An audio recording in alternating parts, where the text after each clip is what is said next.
Allahu Akbar, Allahu Akbar, Allah. Setiap kali Lebaran, selain kumpul keluarga, ada satu tradisi khas di Indonesia yang mungkin enggak ditemukan di banyak negara lain, yaitu halal bihalal. Buat yang belum tahu, halal bihalal adalah momen di mana keluarga, teman, atau bahkan rekan kerja saling bertemu untuk bersilaturahmi, meminta maaf, dan mempererat hubungan setelah sebulan berpuasa. Tapi, tahukah kalian kalau istilah halal bihalal ini sebenarnya bukan berasal dari ajaran Islam langsung? Tradisi ini mulai populer di Indonesia sejak zaman Presiden Soekarno. Konon, istilah ini dicetuskan oleh K.H. Habsbullah, seorang ulama Nahdlatul Ulama, yang menyarankan agar para tokoh politik yang sedang berselisih bisa berkumpul dan saling memaafkan dalam suasana Lebaran. Dari situlah, budaya halal bihalal berkembang menjadi tradisi tahunan yang dilakukan di berbagai kalangan, mulai dari keluarga hingga lembaga pemerintahan. Di satu sisi, halal bihalal bisa jadi momen yang baik untuk mempererat tali persaudaraan. Tapi di sisi lain, bagi sebagian orang, acara ini juga bisa jadi ajang penuh tekanan sosial. Ada yang merasa senang bisa berkumpul, tapi ada juga yang justru merasa canggung karena harus menghadapi pertanyaan-pertanyaan yang kurang nyaman. Kamu sadar nggak sih? Setiap kali Lebaran selalu ada momen di mana acara kumpul keluarga berubah jadi ajang pamer pencapaian. Kapan nikah? Udah kerja di mana? Gajinya berapa? Kok masih sendirian aja? Buat sebagian orang mungkin ini terdengar sebagai bentuk kepedulian. Tapi buat banyak orang lainnya, ini justru terasa kayak tekanan sosial yang gak ada habisnya. Ada yang harus siap-siap mental sebelum kumpul keluarga, ada yang sengaja ngilang dengan alasan kerja atau gak bisa mudik, dan ada juga yang datang tapi cuma duduk di pojokan sambil berharap gak ditanyain apa-apa. Lebaran yang seharusnya jadi ajang silaturahmi malah berubah jadi ajang pamer pencapaian dan adu gengsi. Anak-anak yang sudah sukses dipuji-puji seolah mereka pencapaian tertinggi dalam keluarga. Sementara yang masih berjuang, belum nikah atau punya jalan hidup yang beda dari standar sukses, mereka harus siap menerima tatapan kasihan atau komentar yang gak enak didengar. Tapi kenapa sih ini bisa terjadi?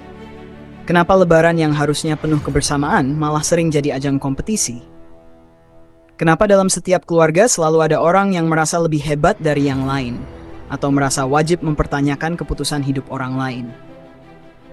Nah, di video kali ini aku bakal bahas fenomena ini dari perspektif psikologi dan sosial. Biar nggak kelewatan, tonton videonya sampai habis. Setelah Lebaran di Indonesia, seringkali lebih dari sekadar perayaan keagamaan. Buat sebagian orang, ini juga jadi ajang pamer pencapaian. Ada yang datang dengan mobil baru, ada yang sibuk cerita tentang anaknya yang kuliah atau kerja di tempat bergengsi. Semua ini bukan kebetulan, tapi ada konsep psikologi sosial yang menjelaskannya. Modal simbolik. Istilah ini dikemukakan oleh Pierre Bourdieu. Modal simbolik bukan sekadar soal uang, tapi juga pengakuan sosial. Orang nggak cuma ingin kaya, tapi juga ingin dilihat sebagai orang sukses oleh orang lain. Lebaran jadi momen penting buat menampilkan pencapaian itu, karena di hari biasa interaksi dengan keluarga besar mungkin terbatas. Ini satu-satunya kesempatan dalam setahun buat membuktikan diri. Perubahan ini membuat bahasa jadi lebih akrab dan natural tanpa kehilangan esensi dari pesan yang ingin. Pada akhirnya yang perlu kita sadari adalah bahwa setiap orang punya jalannya masing-masing. Enggak semua orang harus mengikuti standar yang sama untuk dianggap sukses atau bahagia. Lebaran seharusnya jadi momen untuk saling mendukung, bukan ajang untuk membandingkan dan membuat orang lain merasa kecil. Jadi kalau kamu termasuk orang yang sering merasa tertekan setiap kumpul keluarga karena pertanyaan-pertanyaan seperti, kapan nikah? Udah kerja di mana? Atau udah punya rumah belum? Ingat bahwa kamu enggak sendirian. Banyak orang di luar sana yang merasakan hal yang sama. Yang bisa kita lakukan adalah menetapkan batasan, menjaga mental kita tetap sehat, dan memahami bahwa seringkali komentar orang lain lebih mencerminkan kecemasan mereka sendiri daripada kekurangan kita.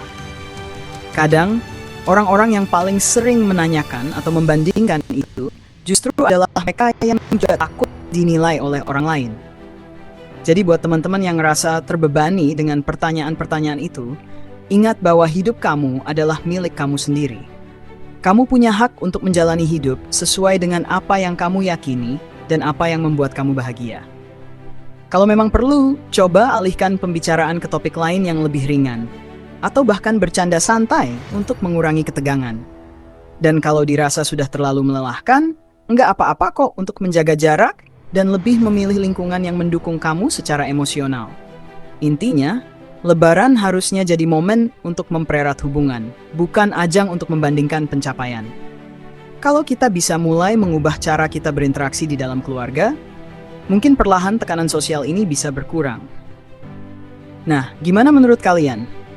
Pernah nggak sih kalian ngalamin situasi seperti ini waktu kumpul keluarga? Atau mungkin kalian punya cara sendiri buat menghadapi pertanyaan-pertanyaan yang bikin deg-degan? Coba share pengalaman kalian di kolom komentar.